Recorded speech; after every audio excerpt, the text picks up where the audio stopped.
Let's find the area of a circle by integration. Now, if I have a circle of radius r, we know that the area of that circle is pi r squared. But suppose that for whatever reason you forget that that's what the area of a circle is. Is it possible to find the area of a circle through integration? Well, yes. And in this video, I will be talking about 3 different approaches that you could take to find the area of a circle through integration. The first method of integration that we will be doing is by imagining that I have a bunch of rings or concentric rings that make up my circle. So I just have a bunch of little rings, and I'm also assuming that I have infinitely many.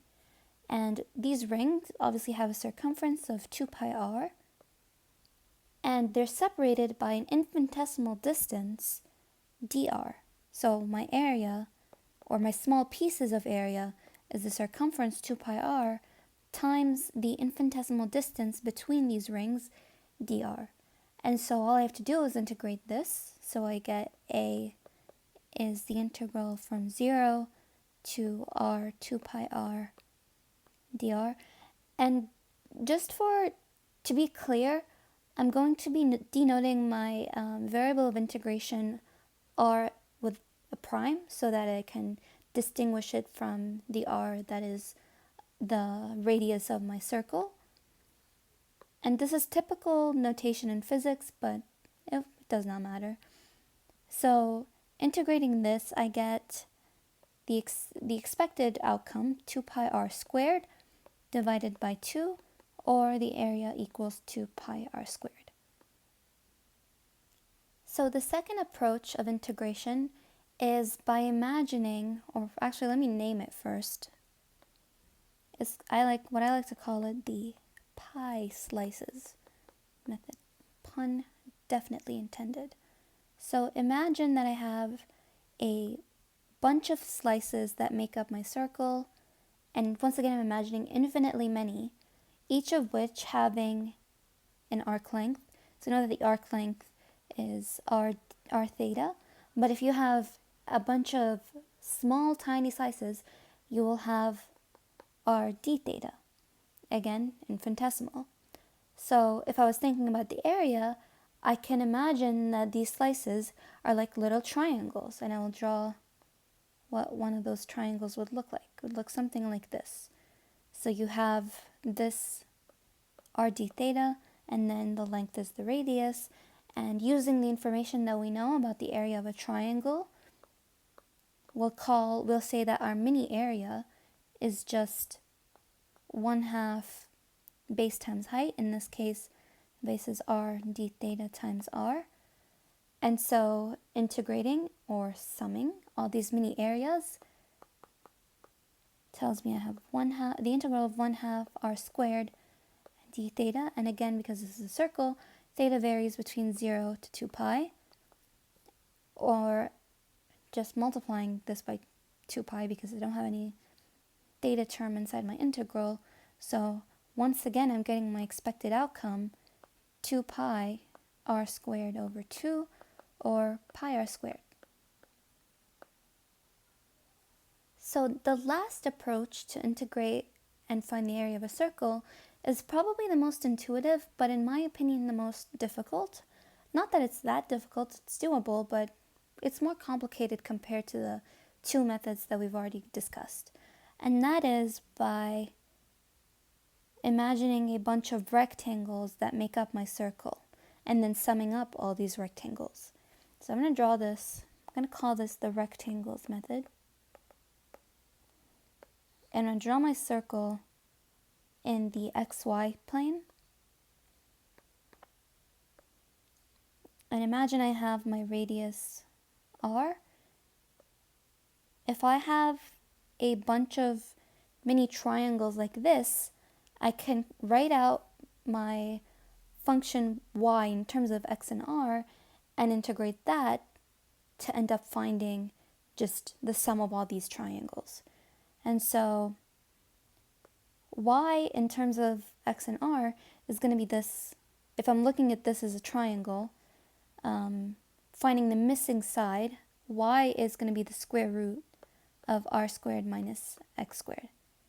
And if that's not obvious, the triangle looks like this, where this is y, this is x, and then this is r. Anyway, of course we're integrating this because we have a bunch and we're summing them together, so we have the integral of r squared minus x squared dx. Now, this is a very familiar looking integral. This is something where you would use trig substitution, or more specifically, sine substitution. So we're going to define x as r sine theta and dx as r cosine theta d theta. And using the information about our substitution, we can find the bounds. So sine theta is equal to x over r, and so arcsine of x over r is equal to my theta, and that's the variable we're going to be working with. And we know that r varies from 0 to r.